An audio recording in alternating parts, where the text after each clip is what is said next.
Hi guys, we're back. Happy July the 4th there, Harry, in the People's Republic of California. Yeah, the seventh day of 74. Yeah, 7-4.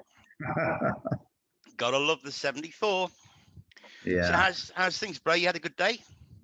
Yeah. Well, it started off kind of weird because I was telling you about some of the computer issues I was having, but got that resolved. I thought I wasn't going to be able to share with you the presentation and even, be present on the Zoom today, but got it all squared away. Okay, all right. Well, let's get into it. Let me do this first because you have been playing with this, haven't you? The VPN. What did you tell Yeah. me earlier about the temperature? Well, I knew it was in the 90s here in California today, and I was just looking at the bottom of my screen, and it said a comfortable 74. And I said, "Oh no, there's no way it's 74 outside." And then I said, "Oh, let me check where I'm at in terms of VPN," and it was Seattle. I was in Oh, the Washington State. wow. So that's one way how it works, guys. Link will be below. You know the drill by now. If you're new, and I know we've got some new subscribers, so welcome to you guys. Um, this is a 12-month subscription. It's $70 a year, and we get 30% discount, so you get it for 49. So while I'm in China, my internet connection is actually going through Istanbul. And you're in California, Harry, and you've routed yours through Washington, D.C. State, actually, Washington State. Washington State. Oh, okay. All right. So let's get into the presentation. This week, we're getting to the point now where I'm not even going to say the two words. The first one begins with F for Freddie, and the second one begins with Earth, or it is Earth. It's getting to the point where it's getting silly with some comments and that I've been receiving on other platforms and other social media sites. So we came across, or something found us a couple of weeks ago, and Harry's basically put it all together in a little presentation. So Harry, take it away, bro. Yeah, so we saw a video made by someone probably in Latin America somewhere, and they were a Freemason, and they were showing their depiction of how the Earth realm works. Okay. So instead of just playing the video, I decided I'm going to do some drawings and I'll create some overlays, and we're going to just use a PowerPoint presentation and walk through what this Freemason was expressing. So, starting off, Earth, above and below a CD, a flat CD, a compact disc. Right. Is it a Let me just stop the share for a minute because they uh-huh. won't see this. So what we're talking about is a CD with a hole in the middle, right? Mm-hmm. And this is the representation that that basically we've put together. So let me go back to sharing the screen. Uh, okay, now I All know right. what's going to happen here. Hang on, hang on. I've screwed it up. Hang on. I've got it open twice. So get rid of one, and we'll try again. Sorry about that, guys. My bad. All right, so you should see the PPT now. Perfect. Okay. So is the is it a hologram or is it a holographic or a holograph IC? So let's start off by talking about what the sun is. We call it a fireball in the sky. So the first observation is that there are obvious clouds in this picture that go in front of the sun, but also they're present behind the sun. I actually took a short video a while ago. I think it's on the channel somewhere, of clouds going behind the moon a few months ago. Mhm. Sure.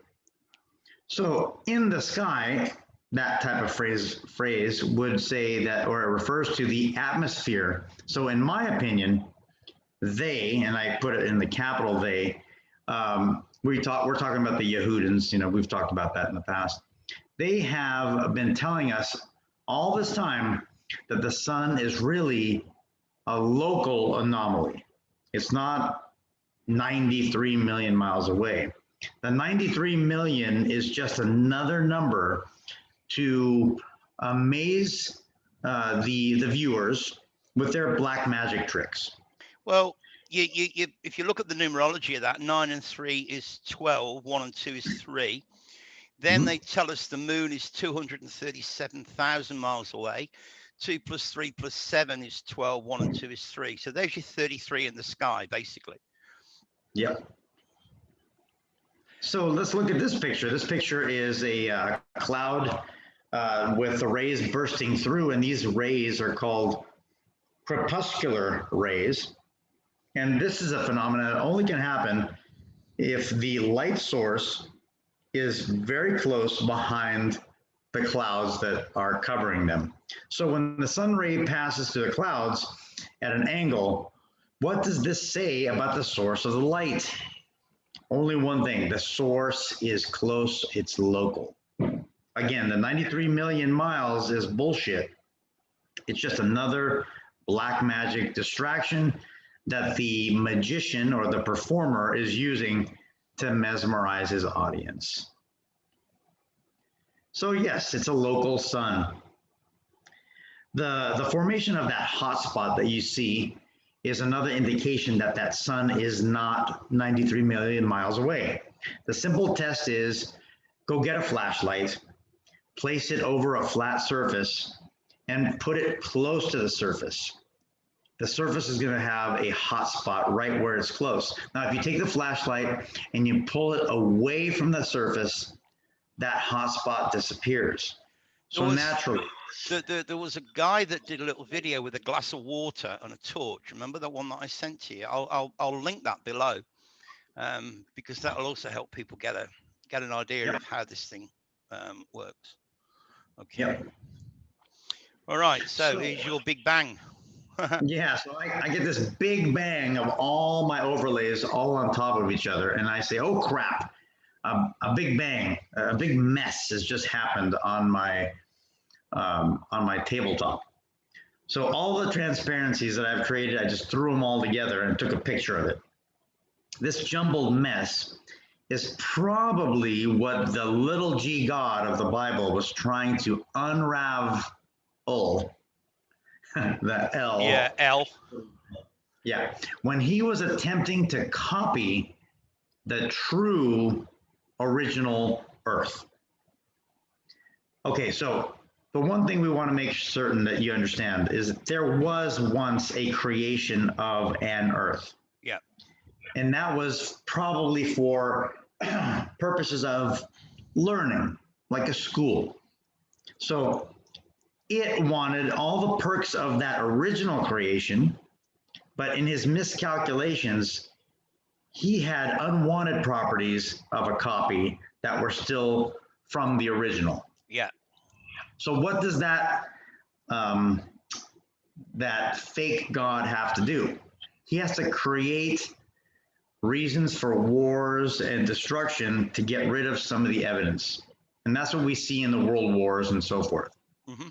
Okay, so this copy would shed light onto the slave race, which is the humans of today. That Yahweh is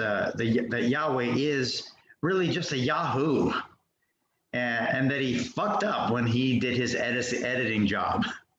Yeah, totally agree. So I took away some of the slides and I kind of panned away. So I took a slight step back. Now we can see that we're going to be working with a oblate spheroid. So this is still a jumbled mess, but slightly a better perspective. There's a system being constructed here. the system is going to be made into an elaborately designed prison or prism planet. And it's to wage an energy war on the slaves, the slave race that has that spark of divinity, which originates from the original realm's creation. When we were copied over. Yeah. Exactly.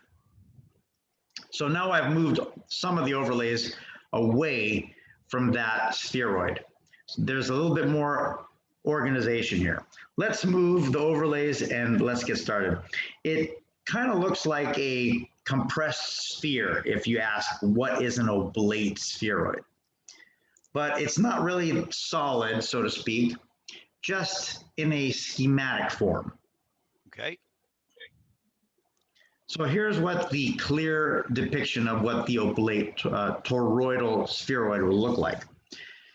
Here we see the shape that the components will eventually embody when the sound wave form movement actually begins to oscillate.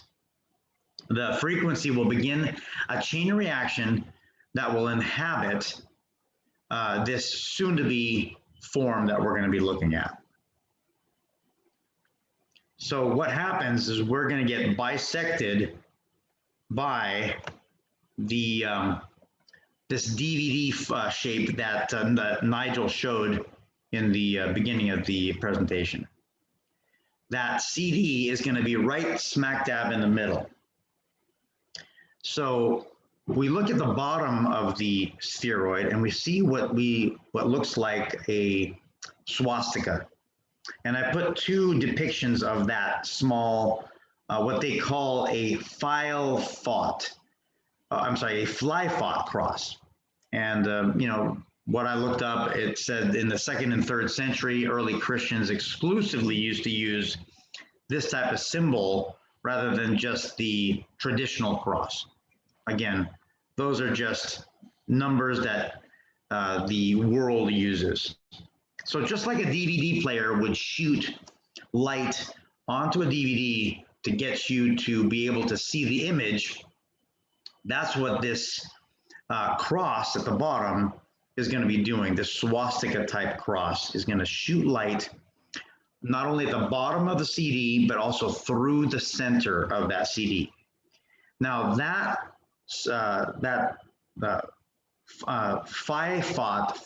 Philfot cross is going to sit still, but the fins may be moving at a high speed. And that eventually will cause that cross to become a solid black color. Okay. So what do we get then? When that thing is spinning, even though it's standing still, it may be spinning on the inside. So that's going to create what we call a black hole sun. It's not anything close to what our type of sun is, but it's considered to be black. This lower black hole sun then emits rays onto the bottom of the disk as well as through the opening of the middle of the disk. This opening is what we would call the North Pole.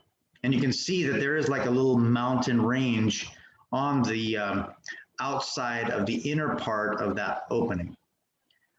Directly above the North Pole is Polaris. Both Polaris and the black hole sun don't move. They're both stationary. So in essence, what we're saying is the top, or Polaris, is the plus, and the black hole sun, or is the minus, and they're the poles of this toroid. Okay. So Polaris then is going to align and going to create what we know as the equator.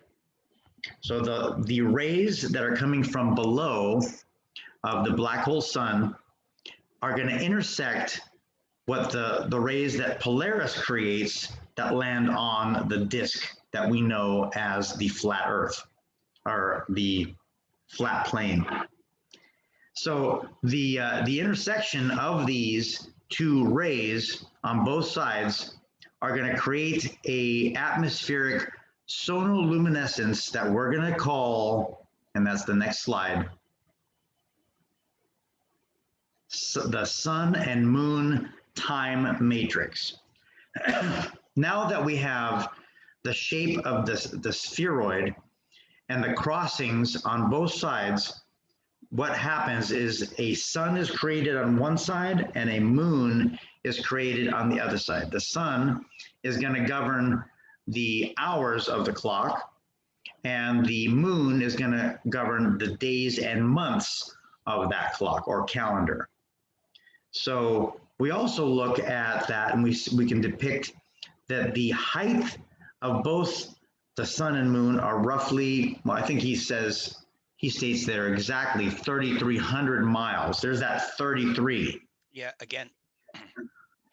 From the flat to the sky. And then he also says that each is also 32 miles wide. So the moon is 32 miles wide, and the sun, they're equally the same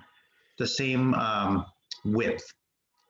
So with time now in the picture, the phenomenon known as the aurora borealis is shown at the center of the CD, with the green emitting from the center. Yeah. And this is where we see it in the polar region of the north. So the next step is we see the formation of what we could describe as a diamond shape. And then we also see the formation of the continents. So once we see that, we see the formation of that diamond shape, which is created by the intersection of all the angles of the black hole sun, the traditional sun, Polaris, and the moon. And we also see that the bottom of that disk also has continents, but because it's not governed by time, and it doesn't have to follow the patterns of a day and night alternating, it's going to be called, he calls it Summerland. Even though the top of the disk and the bottom of the disk are the same, the difference is one is governed by time and the other one is not. So when we look at this diamond shape, it's going to represent something that the Freemasons use when they show their square and their compass. Yep, which is right. So we'll go to the square and compass. This is a Masonic depiction that shows all of the same aspects that we just covered when we looked at the realm of the spheroid. So number one, we looked at the black hole sun and how it activates the Mon eye or Polaris. That's the single eye that we see. Number two, the sun governs the hours. Number three, the moon governs the months. And finally, number four, the diamond or the middle portion is where the G7 realm is contained. And what I call that G7 realm is the time trap.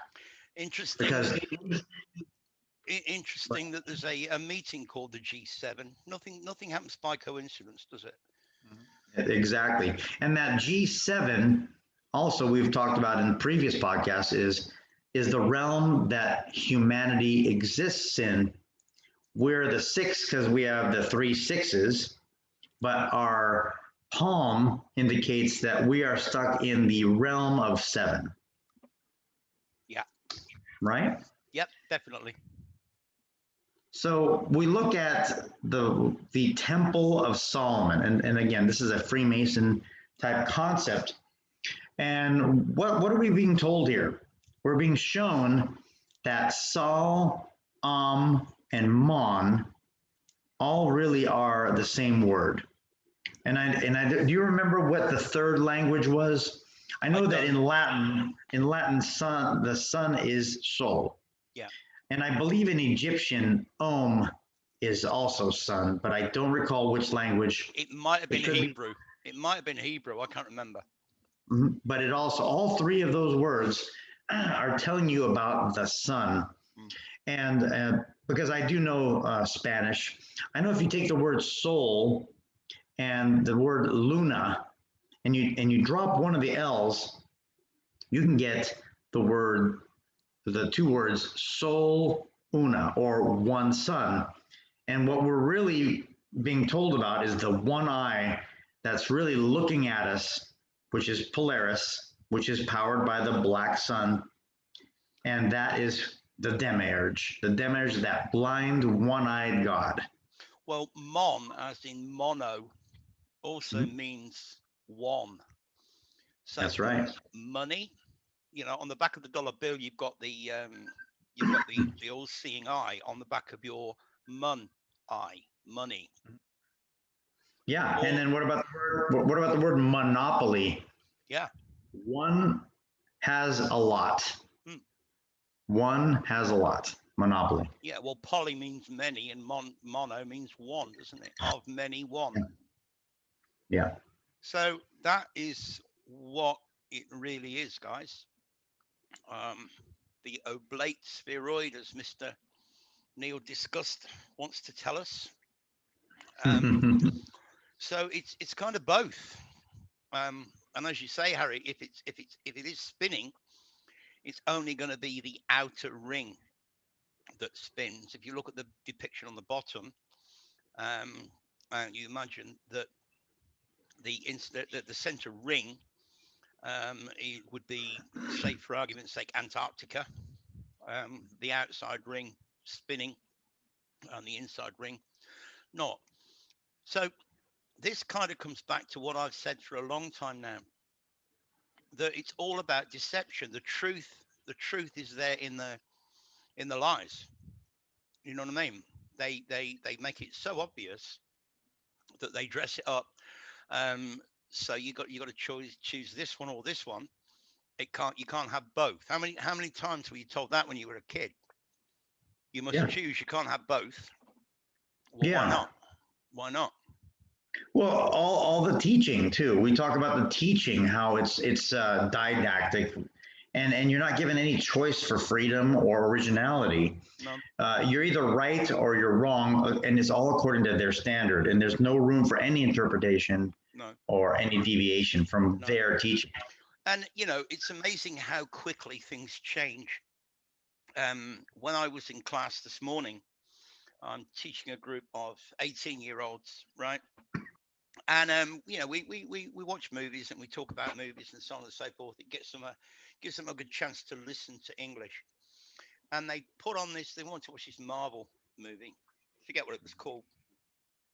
But in this movie, this woman comes from another realm and crashes to Earth, and she goes through the roof of a blockbuster video building, right?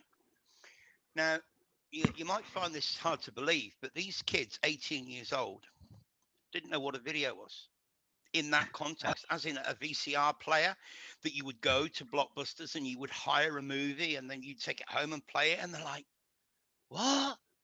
How? How Yeah. quickly things kind of move on and get forgotten and lost in the past, even when the past is recent. You know what I mean? That taught me a huge, huge lesson just by looking at these kids all scratching their heads, not having a clue what a movie cassette was, or a VCR player, or a VHS, or any of that. Yeah. You know what I Well, mean? yeah, like you said, we moved from that tape system to a disc system, and we had a disc system as in records, Yeah. and then we modified it. There was a gap there, and it's not really that much different, the record player, than the No. CD player. Rather than it's not a physical touching; it's more of a light touching, which is holographic, right? And But when nobody noticed back then that the big ones, the LPs, what speed were they played at, Harry? 45, No, that was the small no, one. oh, 33. Yeah, 33 and a third, actually. Yeah, Yeah, yeah, that's right. yeah. Um, but well, I want to, before we finish, I want to talk about movies, about one particular movie that you just sat through after all these weeks, um, and that is a movie called The Island. Um, it's pretty shit, but it's worth watching for the truth drop. If you don't want a spoiler alert, then we'll see you next time. All right, but I want to briefly talk about this. We're not the only ones in our community that talk about us, our souls, making a conscious decision to come back here. Why would we do that? Well, I'm pretty certain there's a lot of people, a lot of souls here who are first timers. They're babies. Yeah, they've not done this before, whereas we all have. Um, and what essentially happens, I'll give you a quick synopsis of the movie. There's a group of people in a facility, and they have been told that there was a huge outbreak of something, and that these guys got rescued, and they're all together, and you can't go outside because you're gonna die. But in reality, what they are, they're clones, and they've been bought and paid for by certain famous people, actors, and presidents, and so on and so forth, um, who have maybe been diagnosed with an illness that's going to kill them in the future. So they pay all this money, and they have a clone. A clone of them is created so that when their time comes, the clones can be harvested for organs and so on and so forth. So that's basically what this plot is. Now, the goal of the clones, they don't know they're clones, um, is to get to the island. Now, the island is where they're told they're going to go and restart um, society or humanity or whatever. And they every week they have a lottery, and somebody's chosen, and they're all really happy and ecstatic because they think they're getting out. But in actuality, what's happened is, hey, this person's dying. We need so We need instead of a going, kidney. We need a kidney. We need a lung, or we're going to implant the the uh, the sperm and the egg in you, so that the actual woman doesn't have to have the pregnant body. well, yeah, one of them actually had a baby, didn't she? And the baby was sold to a couple, and the mother was the clone mother was Yep. removed. So they go to an operating theatre. They think they're going to an island. They go to an operating theatre, and they have their bits removed and sent away. So it's all a big con. Um, but there's one guy who starts getting memories of the person who's paid for him to be cloned. Anyway, long story short, this guy escapes with another clone, a female clone, and he goes and meets the guy that paid $5 million to have him made. And of course, it's the same actor playing both parts, but you got this identical. Anyway, basically, what happens? They're going after him, but he manages to make the people chasing him that no, I'm not the clone, it's him. Long story short, they shoot him. So they shoot the real guy, and it's the clone that survives. Um, Now he then ends up going back to this facility with the girl, in order to let everybody know what's been going on and get them out And and destroy it at the same time. destroy it. And Yeah, destroy and destroy it. yeah. And the guy in charge, played by Sean Bean, he would be the god figure. And he actually says to this clone, "Why have you come back? You could have just assumed that guy's identity. The guy was a multi squillionaire. You could have just assumed his identity, his lifestyle. You would have had all the things that you could ever desire, all the wealth, all the money, all the everything. Why have you come back?" Well, why did he go back, Harry? Because he knew that it was his duty to go back and rescue everyone else that he could. Yeah, yeah. Now, I don't know if he rescued everybody, because some might not have wanted to be rescued. But that, to me, when I watched the movie twice, 2 consecutive nights. I watched it a long time ago, but not with the eyes that I'm watching it through now, and it totally blew me away. Um, he didn't need to go back. He could have, as I say, assumed that guy's lifestyle and lived happily ever after with his beautiful girl, who was a clone of a very famous actress. But they didn't. They went back. They worked out what they were going to do, how they could do it. They went back and they got everybody out and managed to destroy the facility. So even though I've ruined that for you guys, if you haven't watched it, it's still worth watching, because to me it's just a big truth drop. I'm not saying that people are clones, being cloned. I'm not saying that at all. I mean, they fooled us a few years ago, didn't they, by telling us they cloned a sheep, Dolly. Yeah. Yeah. Now, it happened to be a sheep, when we talk about the sheeple. It happened to be called Dolly. Well, what's a dolly? A dolly is an imaginary friend that young girls have when they're growing up. They give them a name, and that's their dolly. Yeah. So I think that was a huge psyop, personally. But nevertheless, the message is there, in not just in my opinion, but in yours as well, Harry. Yeah.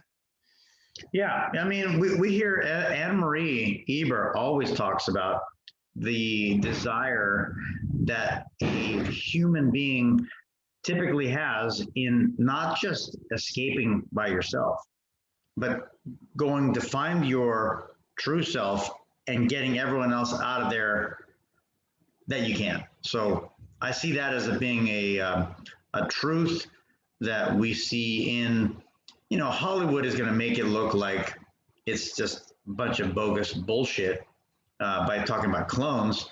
But in reality, what they're telling us is, if we got the big numbers going, we could probably destroy this realm too. Yeah, without a doubt. I mean, they kind of intimated during the movie that those clones didn't have a soul, Yeah. but some of them clearly did. Yeah. Mm-hmm. So, all right, bro. We'll leave it there. We've been rattling on for long enough. Anything you want to say before we sign off? Just looking forward to a couple of other ideas we're kicking around. We're kicking around the kind of growing on the hermaphrodite idea, talking about how kings and queens operate, that type of idea. I think I'm going to be looking into that next. That's actually a good one, because you're going to tell us why the Queen can move everywhere on the chessboard, anywhere at any time. Why the Queen is the most powerful person or powerful figure on the chessboard, because we've Yep. got that connected to reality, as well. So that's going to be. We'll probably do that on where are we? So this is our weekend one, although we're a day This is late. Sunday, Monday. Yeah. Mm-hmm. Yeah, so we'll do this the on the Wednesday one, Mm-hmm. my Wednesday Yep. or Tuesday. It's a big game that we're playing, so we might as well get it. Find out why we're on the board. Buckle up, buckle up. It's going to get bumpy. Yeah. All right, guys. Again, thanks for being here. Don't forget to like, share, subscribe, and loads of love. And we will see you in a couple of days. All right, take care. Bye.